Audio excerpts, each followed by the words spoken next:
It's been 3 years since Blackwood Creek, and the smell of damp earth and decay still clings to me, a phantom scent that no amount of scrubbing or fresh air can erase. They called it a ghost town, a relic of forgotten industry nestled deep in the folds of the Appalachian Mountains.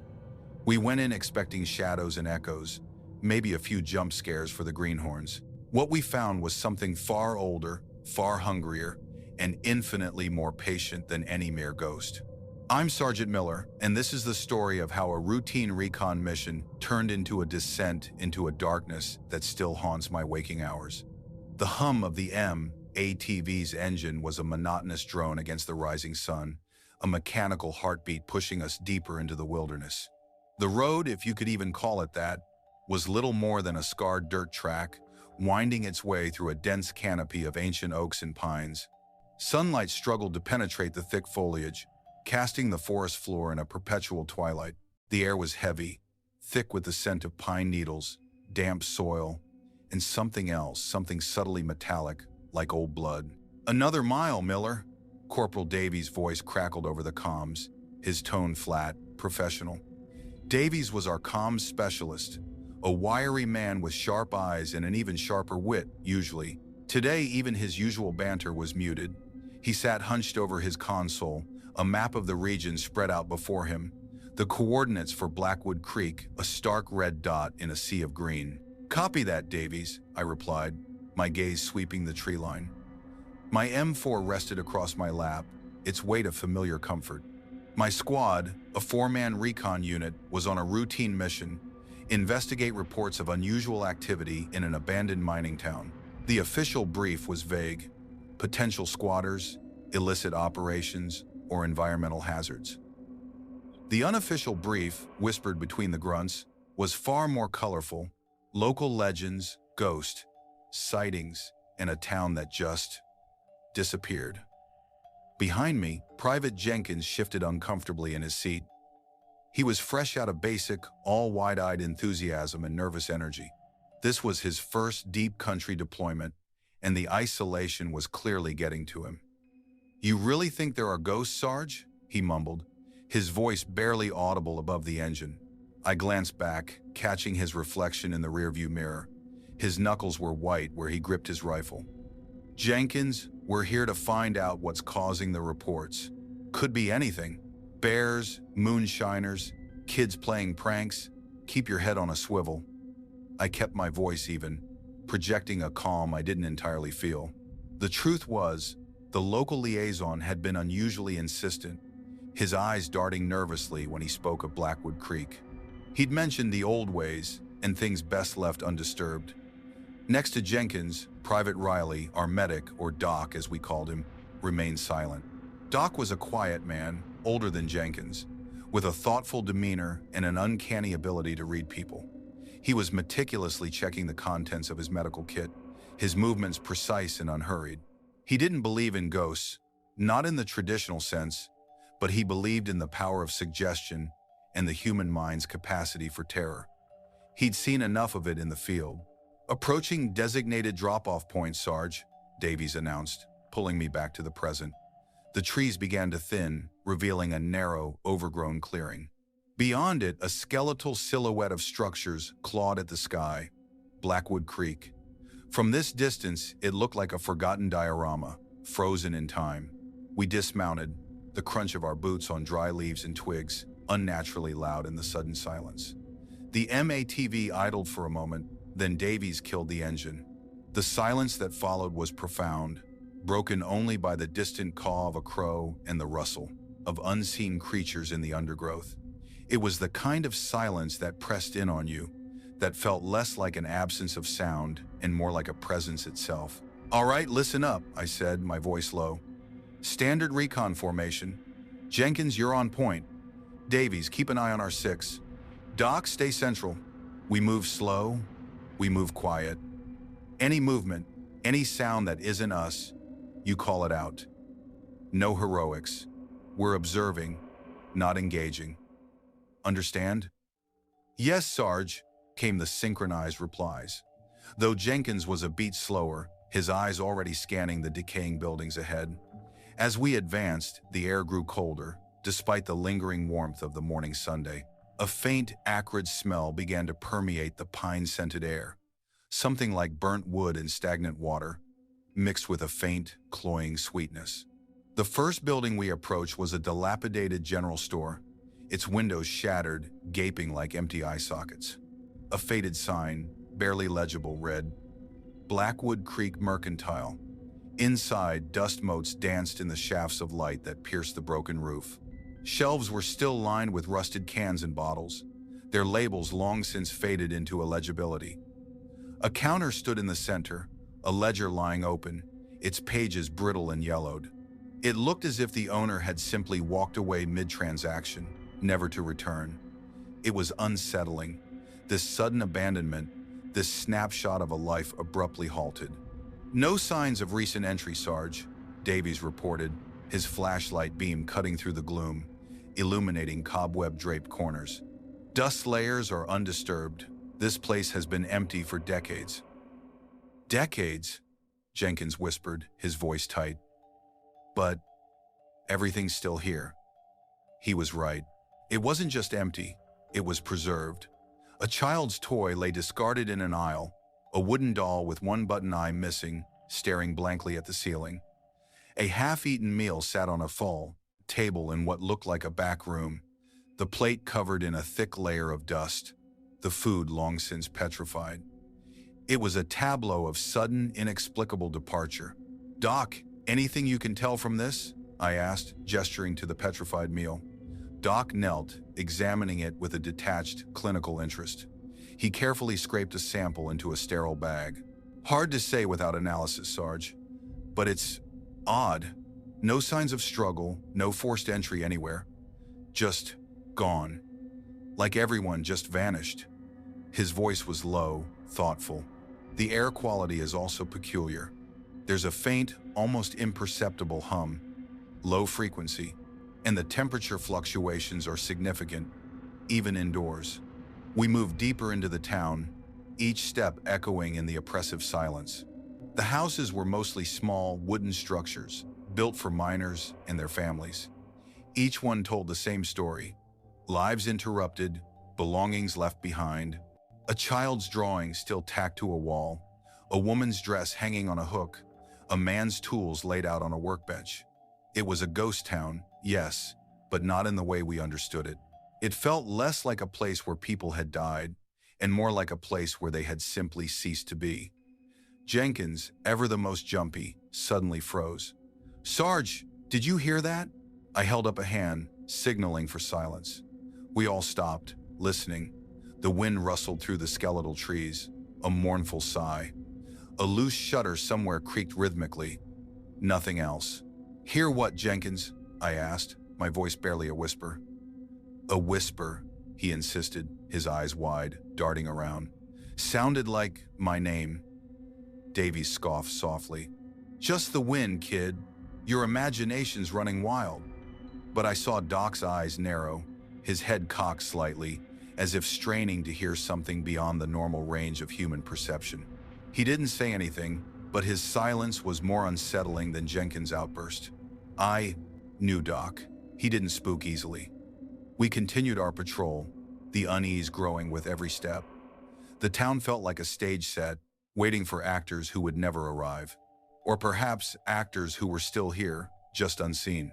The sun, now higher in the sky, still struggled to break through the canopy, and the shadows in Blackwood Creek seemed to deepen, to lengthen, to twist into unnatural shapes. The metallic scent grew stronger, almost sweet now, like decaying flowers.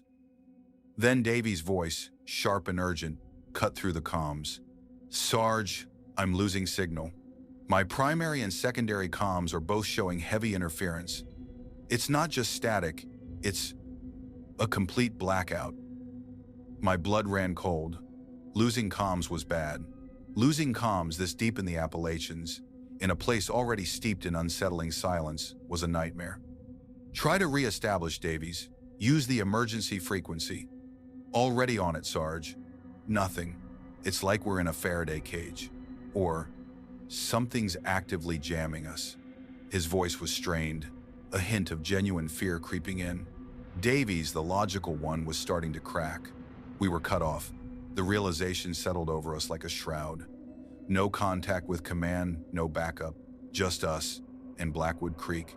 And whatever it was that had made this town disappear, Jenkins was practically vibrating with fear now. We should go back, Sarge. This isn't right. This isn't just squatters. We complete the mission, Jenkins, I said, my voice firm, though I felt a knot tightening in my stomach. We find out what's here, and we report back. That's our job. But even as I said it, I knew the words sounded hollow. Our job was to observe and report. But what if what was here defied observation? What if it defied explanation? Doc, who had been quiet for a long time, finally spoke. Sarge, I'm picking up something, a thermal anomaly. Very faint, but it's there. Moving, not animal. 2. Diffuse. He pointed his thermal imager towards a cluster of dilapidated shacks. The screen showed a faint, shimmering outline, like heat haze, but without a discernible source. What is it? I asked, my hand instinctively going to my sidearm. Doc shook his head, his brow furrowed. I don't know, Sarge, but it's not on the visible spectrum, and it's getting closer. The silence deepened once more, but this time it was different. It was no longer just the absence of sound. It was a palpable weight, a pressure on our eardrums, a suffocating blanket. The air grew colder still, and the sweet metallic scent intensified, making my stomach churn. We were no longer alone in Blackwood Creek, and whatever was with us, it wasn't friendly. It was watching, waiting, and it had just begun to play. The thermal anomaly Doc detected vanished as quickly as it appeared, leaving behind only the lingering chill and the heavy silence. We stood there for what felt like an eternity, weapons raised, eyes straining against the deepening shadows. Jenkins was breathing heavily, his fear a palpable thing in the air. Davies was frantically tapping at his comms unit, a desperate look on his face. Doc, ever the calm one, kept his thermal imager pointed at the spot where the anomaly had been, his expression a mixture of curiosity and profound unease. Anything, Davies? I finally broke the silence, my voice hoarse. He shook his head, frustration etched on his features. Nothing, Sarge. It's like the air itself is eating the signal. I've never seen anything like it. Not even in the deepest canyons. All right, I said, lowering my rifle slightly but not relaxing. New objective, find higher ground. Maybe we can punch through whatever's blocking us. It was a desperate hope, but it was all we had. We couldn't stay cut off, not here. We moved cautiously, our formation tighter now, our senses on high alert. Every creak of a floorboard, every rustle of leaves sent a jolt through us. The town felt different now, more alive, more predatory. The abandoned buildings seemed to watch us with their empty windows, their broken doors like mouths agape. The metallic, sweet scent was stronger, almost sickening, and I could taste it on the back of my tongue. As we passed what looked like an old church, its steeple leaning precariously, Jenkins let out a strangled cry. We spun around, rifles snapping up. He was pointing a trembling finger at the church's stained glass window, or what was left of it. Did you see that? A face, in the window. We stared. The window was dark, reflecting only the dim light of the overcast sky. There was nothing there. Jenkins, there's nothing, Davies said, his voice strained, trying to sound reassuring. No, I swear, a woman's face, pale with black eyes. Jenkins was shaking, his face ashen. He wasn't faking it. The kid was genuinely terrified. It's just shadows, son. I tried to calm him, but even as I spoke, a shiver ran down my spine. The competitor's script had taught me that sometimes the things you think you see are just as effective as the things you actually see. Doc stepped forward, his gaze fixed on the church. The temperature just dropped significantly inside that building, Sarge, and the low-frequency hum, it's emanating from there. My eyes met Doc's. He wasn't prone to exaggeration. If he said something was there, something was there. All right, Davies, Jenkins, cover us. Doc and I are going to take a quick look. Sarge, no, Jenkins protested, his voice cracking. Don't go in there. Stay put, Private, I ordered, my tone leaving no room for argument. I exchanged a glance with Doc, Then we moved towards the church's heavy wooden doors. They hung ajar, groaning softly in the breeze. The air inside was frigid, instantly chilling us to the bone. Even through our gear, the sweet metallic smell was overwhelming here, like standing in a slaughterhouse filled with lilies. The interior was a wreck. Pews were overturned, hymnals scattered across the dusty floor. The altar was desecrated, a crude, dark stain marring its surface. But it was the silence that was most profound, a silence that seemed to absorb all sound, even our own breathing. It was a hungry silence. "Look," Doc whispered, pointing his flashlight beam towards a corner. There, half hidden beneath a pile of rubble, was a small, leather-bound journal. Its cover was worn, its pages yellowed with age. I picked it up, my gloved fingers tracing the faded script on the cover. Reverend Elias Thorne, Blackwood Creek Parish. I flipped it open. The handwriting was spidery, frantic in places. The entries started normally enough, detailing church activities, local gossip. But then, the tone shifted. Mentions of the whispers in the mines, the dark earth's hunger, and the sacrifices required to appease it. My blood ran cold. This wasn't just a ghost town. This was a place of worship for something ancient and terrible. "Sarge, you need to see this," Doc said, his voice tight. He was shining his light on the wall behind the altar. Scrawled in what looked like dried blood were symbols I didn't recognize, intricate and disturbing, surrounding a crude drawing of a figure with elongated limbs and a gaping maw. Just then, a guttural moan echoed from the depths of the church, a sound that seemed to vibrate in my very bones. It wasn't human. It was something ancient, something in pain, or perhaps something anticipating pain. Our pain. "Out!" I yelled, shoving the journal into my pack. "Now!" We burst out of the church, gasping for breath, into the relative safety of the outside. Jenkins and Davies were already aiming their rifles at the church doors, their faces pale. "What was that, Sarge?" Davies demanded, his voice trembling. "I don't know," I admitted, my heart hammering against my ribs. "But it's not friendly, and it's not a ghost." I pulled the journal from my pack. This might explain some things. This town wasn't abandoned, it was consumed. We decided to push for higher ground, a small ridge overlooking the town that Davies had identified on his map.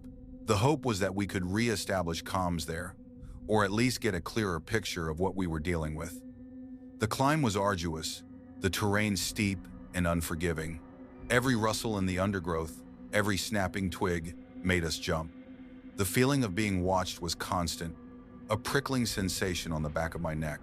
As we ascended, the air grew thinner, but the oppressive atmosphere of Blackwood Creek seemed to follow us, clinging to our boots, whispering in our ears. Jenkins was on the verge of a breakdown, muttering to himself, seeing things in the shadows. Davies, usually so composed, was jumpy, his eyes darting around like a trapped animal. Even Doc, with his stoic demeanor, was visibly shaken, his hand constantly on his sidearm. We reached the ridge just as the sun began its slow descent, painting the sky in hues of orange and purple. Below us, Blackwood Creek lay shrouded in an unnatural gloom, the shadows stretching long and distorted, like grasping fingers. It looked less like a town and more like a gaping wound in the earth. From this vantage point, I could see the extent of the abandonment. Dozens of structures, all silent, all empty, but not truly empty. I felt it in my gut. Something was stirring down there. Davies immediately set up his comms gear, frantically trying to get a signal. He cycled through frequencies, adjusted antennas, but all he got was static, a low, guttural hiss that seemed to mock his efforts. "It's no good, Sarge," he finally said, defeated. "Still nothing. We're completely isolated." The last vestiges of hope flickered and died. We were alone, and whatever was in Blackwood Creek, it knew we were here. It had been waiting for us.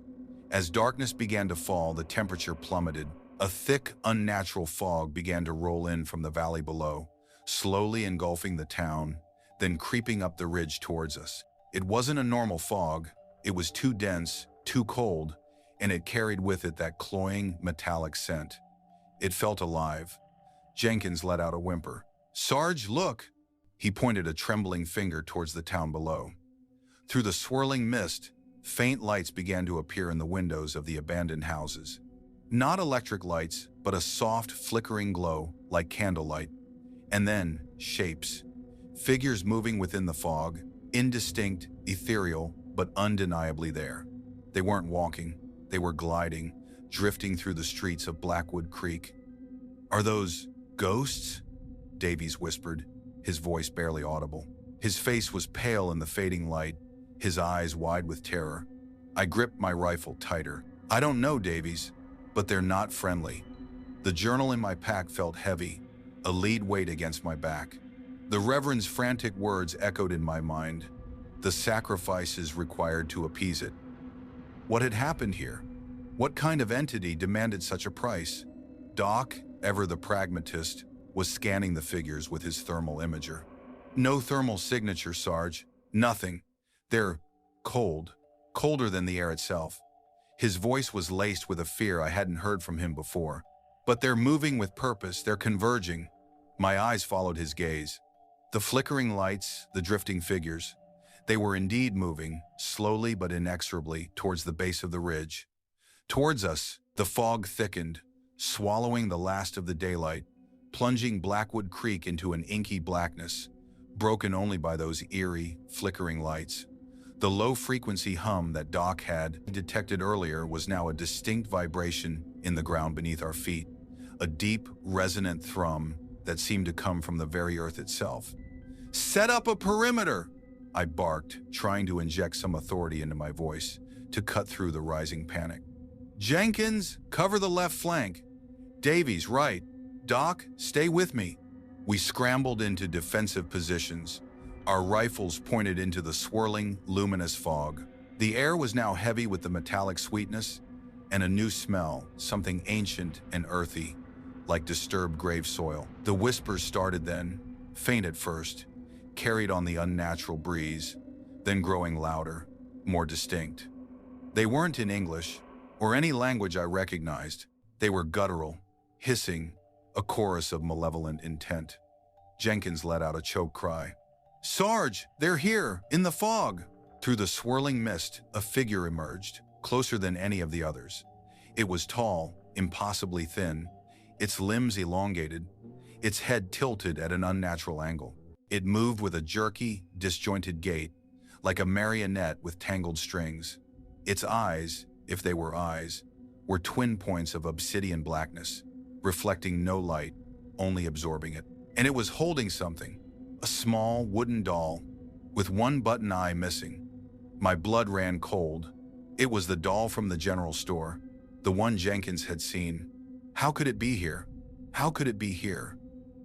This wasn't a ghost. This was something else entirely. Something that could move objects, something that could manifest, something that knew our fears. And it was just the first of them. Behind it, more shapes began to coalesce in the fog, their numbers growing, their whispers rising to a chilling crescendo. We were surrounded, and the night had just begun. The figures in the fog were not spectral, not translucent. They were solid, yet moved with an unsettling fluidity. Their forms distorted, their movements jerky and unnatural. The one holding the doll glided closer, its head cocked as if studying us.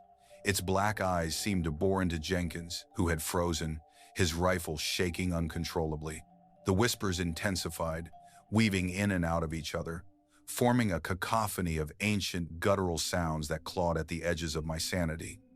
"Fire!" I roared, breaking the spell of terror. My M4 spat fire, the muzzle flash, momentarily illuminating the grotesque figure. The round struck it with sickening thuds, but there was no blood, no scream. The figure merely shuddered, its head snapping back, then slowly, deliberately returned to its original position. It was unfazed, unharmed. Davies and Jenkins opened fire, their rounds tearing through the fog, but with the same futile results. The figures kept coming, their numbers growing, their silent advance relentless. Doc, ever the quick thinker, grabbed a flare from his pack and ignited it, sending a blinding burst of light into the swirling mist. For a moment, the figures recoiled, their forms momentarily visible in the harsh glare, revealing skin like dried leather stretched over bone, mouths agape in silent screams, eyes that were empty pits of despair.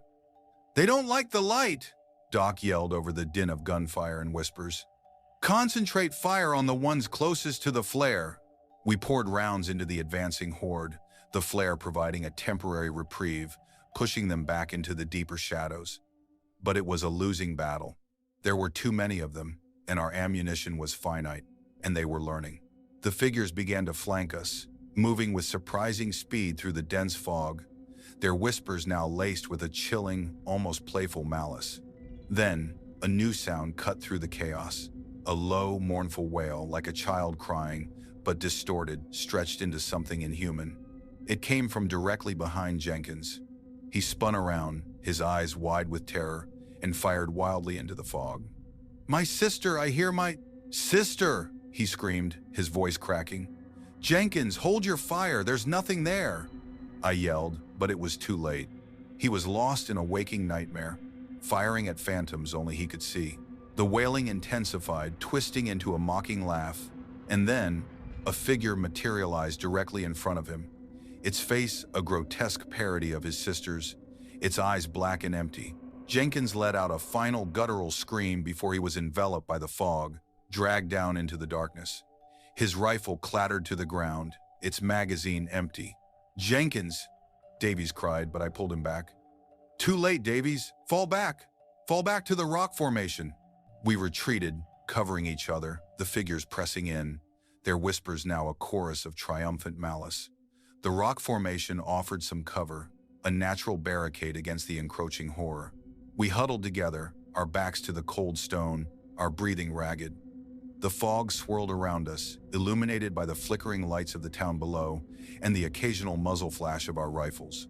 "They're playing with us," Doc said, his voice grim, reloading his sidearm with trembling hands. "They're not just trying to kill us, they're trying to break us." He was right. The wailing, the visions, they were tailored to our deepest fears. I felt a cold dread seep into my bones. What would they show me? What trauma would they dredge up from my past? The thought was more terrifying than any physical threat. I pulled the Reverend Thorne's journal from my pack, my fingers fumbling with the brittle pages. "We need to understand what this island, what happened here." I began to read aloud, my voice low, trying to cut through the oppressive atmosphere. "The 17th of October, 1923. The whispers grow louder. The earth demands its due. The miners, they hear it too, the song of the deep places. It promises riches, but it asks for more. Elias, forgive me, but the congregation is swayed. They see the prosperity, the coal flowing like black gold. They do not see the price, the 5th of November, 1923. The first sacrifice, young Thomas. They said it was a mining accident, a cave-in. But I saw the marks, the ritualistic carvings on the rock face, the blood. It was not an accident, it was an offering. And the earth? It accepted. The 1st of December, 1923. The town thrives. The coal output is unprecedented. But the people, they change. Their eyes are hollow. They speak in hushed tones of the benefactor. They bring their children to the mines, not to work, but to witness. I fear for my soul. I fear for Blackwood Creek. The benefactor is not God. The 12th of January, 1924. The benefactor has revealed itself. Not a spirit, not a demon, but something. It dwells beneath the earth, a consciousness woven into the very fabric of this mountain. It feeds on fear, on despair, on sacrifice. It grants prosperity, but it demands absolute devotion, and it is growing stronger. The town is its temple, the mines its maw. The 20th of February, 1924. They came for me. They know I resist. They showed me my sins, my failures, my deepest regrets. They twisted them into grotesque visions. I saw my wife dead in childbirth, her eyes accusing me. I saw my son lost to the influenza, his small hand reaching for me. They want me to break. They want me to join them. But I will not. I will not give them my soul. I will write this down so that if anyone ever finds it, they will know. Blackwood Creek is not just a town, it is a tomb. And the dead, they are merely waiting. The last entry ended abruptly, the ink smeared, as if the Reverend had been interrupted. I looked up from the journal, my eyes meeting Davies and Doc's. Their faces were grim, reflecting the horror of the words. "A primordial entity," Davies whispered, his voice hoarse. "It feeds on fear and sacrifice. And it's still here." "The people of Blackwood Creek," Doc added, his gaze sweeping over the swirling fog. "They weren't just victims, they were its thralls, its congregation. And now, we're the new offering." The whispers around us grew louder, more insistent, no longer just a cacophony, but a chorus of distinct voices, each one a distorted echo of our own thoughts, our own fears. I heard my own name, spoken in my mother's voice, then my father's, then the voices of fallen comrades accusing me of their deaths. It was a targeted assault, a psychological barrage designed to shatter our resolve. Davies suddenly cried out, clutching his head. "My daughter, she's drowning, I can't save her." He thrashed against the rock, his eyes wide with a terror that wasn't entirely of this world. He was seeing his worst nightmare, brought to life by the entity. "Davies, it's not real, fight it!" I yelled, grabbing his shoulders, trying to shake him out of the trance. But his eyes were unfocused, staring at something only he could perceive. The figures in the fog seemed to draw closer, their whispers coalescing into a single resonant hum that vibrated through the ground, through our very bones. Doc, ever the medic, quickly injected Davies with a sedative, hoping to break the psychological hold. Davies slumped against the rock, unconscious, his breathing shallow. "It's too strong, Sarge," Doc said, his voice strained. "It's getting inside our heads. We need to get out of here. Now." But how? We were surrounded, cut off, and now one of us was incapacitated. The fog pressed in, thick and suffocating, and the flickering lights of the town below seemed to pulse with a malevolent rhythm. The low-frequency hum was now a roar in my ears, and I could feel the earth itself vibrating, a deep, resonant thrum that spoke of ancient power. "The mines," I said, a sudden, chilling realization dawning on me. The Reverend wrote about the whispers in the mines. The earth's hunger. That's where it lives. That's its maw. Doc's eyes widened. "You think, if we go into the mines we can confront it, or escape it?" "I don't know," I admitted. "But staying here is a death sentence. If it feeds on fear, maybe we can starve it, or at least find a way to fight back on its own turf." It was a desperate gamble, a plunge into the heart of darkness, but it was the only option left. The alternative was to succumb to the psychological torture and be consumed, just like the people of Blackwood Creek. We secured Davies, making sure he wouldn't be easily moved, and began our descent towards the mines, guided by the flickering lights and the increasingly deafening hum.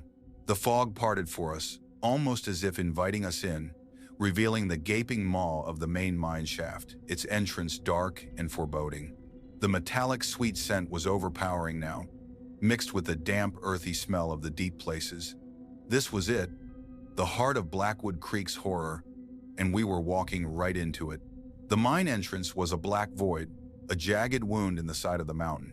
The air that spilled out was heavy, cold, and thick with the scent of damp rock, sulfur, and that cloying sweetness that now made my stomach clench. The low-frequency hum was deafening here, vibrating through the soles of my boots, making my teeth ache. It felt less like a sound and more like a physical presence, a monstrous heartbeat echoing from the Earth's core. "Lights on," I ordered, my voice barely a whisper against the thrum. Our tactical flashlights cut through the absolute darkness, revealing a narrow, timber-lined tunnel stretching into the abyss. The wooden supports were ancient, groaning under the immense weight of the mountain, their surfaces slick with moisture and something else. a dark, viscous residue that shimmered faintly in our beams. Doc, his face pale but resolute, checked. His medical kit, one last time. Davies is stable for now, Sarge, but he won't be waking up anytime soon. We need to be quick. Understood, I replied, my gaze fixed on the darkness ahead. Stay sharp, Doc. We don't know what's down here. We moved into the mine, the entrance quickly disappearing behind us as the tunnel curved. The air grew heavier, the pressure building in my ears. The whispers, which had receded slightly when we entered, now returned, faint at first, then growing in intensity, echoing off the damp rock walls. They were no longer just a cacophony. They seemed to coalesce, forming fragmented words, insidious suggestions that preyed on my deepest insecurities. You failed them, Miller. All of them, just like you'll fail him. The voice was my own, yet distorted, laced with venom. I clenched my jaw, pushing the thought away. This was its game, psychological warfare. I had to stay focused. Sarge, look, Doc whispered, pointing his light to the tunnel floor. Strewn across the damp earth were old mining tools, rusted picks and shovels, but also something far more disturbing. Crude, hand-carved effigies, small wooden figures with distorted faces and empty eye sockets, similar to the doll the entity had been holding.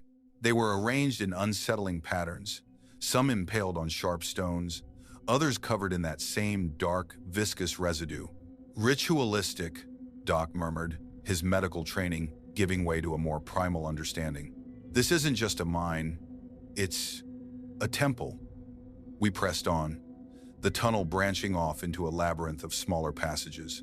The air grew warmer, strangely, and the metallic sweetness became almost unbearable, like rotten fruit.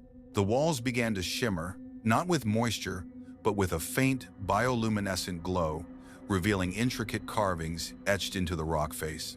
They depicted scenes of sacrifice, of figures bowing before a colossal, amorphous entity, its form shifting, its tendrils reaching out to embrace the supplicants. The faces of the worshippers were ecstatic, terrified, and utterly devoid of self. This is what Reverend Thorne was writing about, I said, my voice hollow. The benefactor, this thing, it's been here for centuries, maybe millennia, feeding. Suddenly, the tunnel ahead opened into a vast cavern. Our lights struggled to penetrate the immense space, but what they did reveal made my blood run cold. The cavern was enormous, its ceiling lost in shadow, its floor a chaotic landscape of jagged rock formations and deep fissures. And in the center, pulsating with that low-frequency hum, was a colossal, organic mass. It was dark, glistening, covered in a network of pulsating veins and tendrils that snaked across the cavern floor, disappearing into the surrounding rock.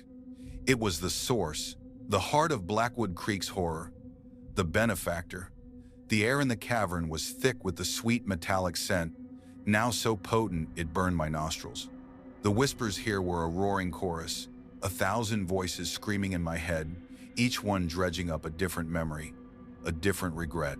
I saw my fallen comrades, their faces contorted in agony, their eyes accusing me. I saw my own mistakes, my moments of weakness, magnified and twisted into unbearable guilt. Doc, too, was struggling. He clutched his head, his eyes squeezed shut, muttering incoherently. No, not real. It's not real. Doc, fight it, I yelled, grabbing his arm, trying to pull him back from the brink. But the entity's psychological assault was overwhelming. It was feeding on our fear, our despair, growing stronger with every moment we spent in its presence. I looked at the colossal mass, its tendrils twitching, its surface rippling. It wasn't just a physical entity. It was a psychic predator, a consciousness woven into the very fabric of this mountain, feeding on the emotional and spiritual energy of anything that entered its domain. The town above, Blackwood Creek, was merely its lure, its trap. Then, a new vision slammed into my mind, clearer, more potent than the others. I saw the townspeople, not as victims but as willing participants. Their faces, once terrified, now bore expressions of serene devotion as they offered their children, their loved ones, to the gaping fissures in the cavern floor. The entity had promised them prosperity, and they had paid the ultimate price, willingly. They hadn't just disappeared, they had been absorbed, their consciousnesses becoming part of the benefactor, their whispers now part of its chorus. This wasn't a ghost town. It was a living, breathing, consuming organism, and we were its next meal. "We can't fight it directly," I gasped, the words tearing through the mental static. "It's too big, too ancient." Doc, still struggling, managed to focus his eyes on the entity. It's a parasitic consciousness, Sarge. It draws energy from fear, from life force. If we can disrupt its connection, its anchors." His words sparked a desperate idea. The effigies, the carvings, the rituals. They weren't just symbolic, they were conduits, anchors that bound the entity to this physical plane, allowing it to manifest and feed. If we could destroy them, perhaps we could sever its connection, weaken it, or at least buy ourselves enough time to escape. "The effigies!" I shouted, pointing towards a cluster of them near the cavern wall. "They're its anchors! Destroy them!" Doc, shaking off the last vestiges of the psychic attack, understood immediately. He pulled out his combat knife, his eyes blazing with a renewed determination. We moved towards the effigies, the entity's whispers intensifying, its tendrils lashing out, trying to impede our progress. The ground beneath us began to tremble violently, rocks raining down from the cavern ceiling. I raised my M4, firing at the pulsating tendrils that snaked towards us. The rounds tore through the organic matter, eliciting a guttural shriek from the entity, a sound that was both physical and psychic, a scream of pure agony that reverberated through the cavern. It was vulnerable. It could be hurt. Doc reached the first cluster of effigies, hacking at them with his knife. The moment the blade connected, a jolt of dark energy erupted from the effigy, throwing Doc back against the cavern wall. He cried out, clutching his arm. But the effigy shattered, dissolving into a cloud of black dust. The entity shrieked again, its tendrils recoiling, its pulsating mass momentarily shrinking. "It works!" Doc yelled, pushing himself up, his arm bleeding but his spirit unbroken. "Keep going, Sarge!" I joined him, using the butt of my rifle to smash the wooden figures. Each shattered effigy sent a wave of psychic pain through the cavern, and the entity's roars grew louder, more desperate. The whispers in my head began to falter, replaced by a raw, primal scream of rage and fear. It was losing its grip, but it wasn't going down without a fight. The ground convulsed violently, opening new fissures, spewing forth clouds of noxious gas. More figures, darker, more grotesque than the ones above ground, began to emerge from the shadows, their forms coalescing from the very rock itself. They were the absorbed, the thralls, the ancient congregation, now roused to defend their benefactor. We were surrounded again, but this time, we had a weapon. We had a target. "Focus fire on the effigies," I commanded, emptying a magazine into a group of approaching thralls, buying Doc precious seconds. He moved with a grim efficiency, smashing effigy after effigy, each one a small victory against the encroaching darkness. The cavern was a maelstrom of sound and fury. The entity's screams, the thrall's guttural growls, the crash of falling rock, the crack of our rifles. We were fighting for our lives, for our sanity, against an enemy that defied all logic and reason. This wasn't a war. It was an exorcism, a desperate attempt to sever a parasitic consciousness from its ancient host. Finally, with a desperate surge of adrenaline, Doc smashed the last effigy.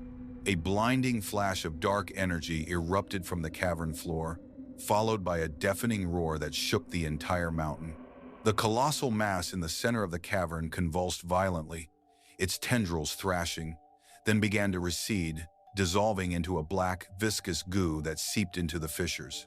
The thralls, caught in the backlash, disintegrated into dust, their forms scattering like ashes in the wind.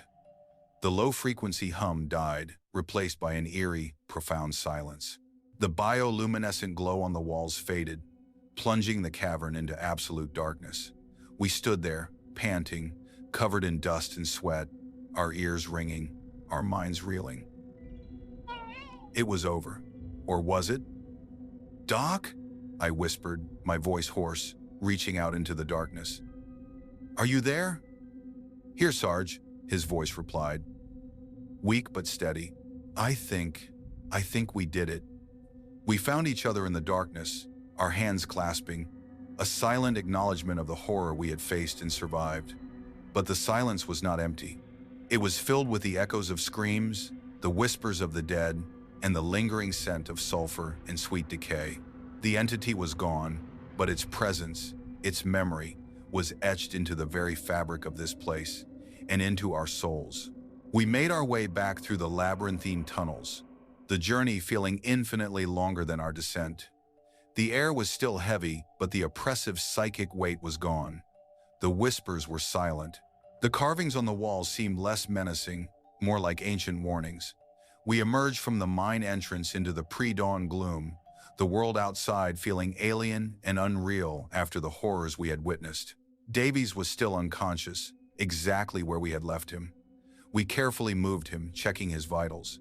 He was alive but deeply traumatized, his face still etched with the terror of his hallucination. We knew he would never be the same. None of us would. We began the long, arduous trek back to civilization, carrying Davies between us.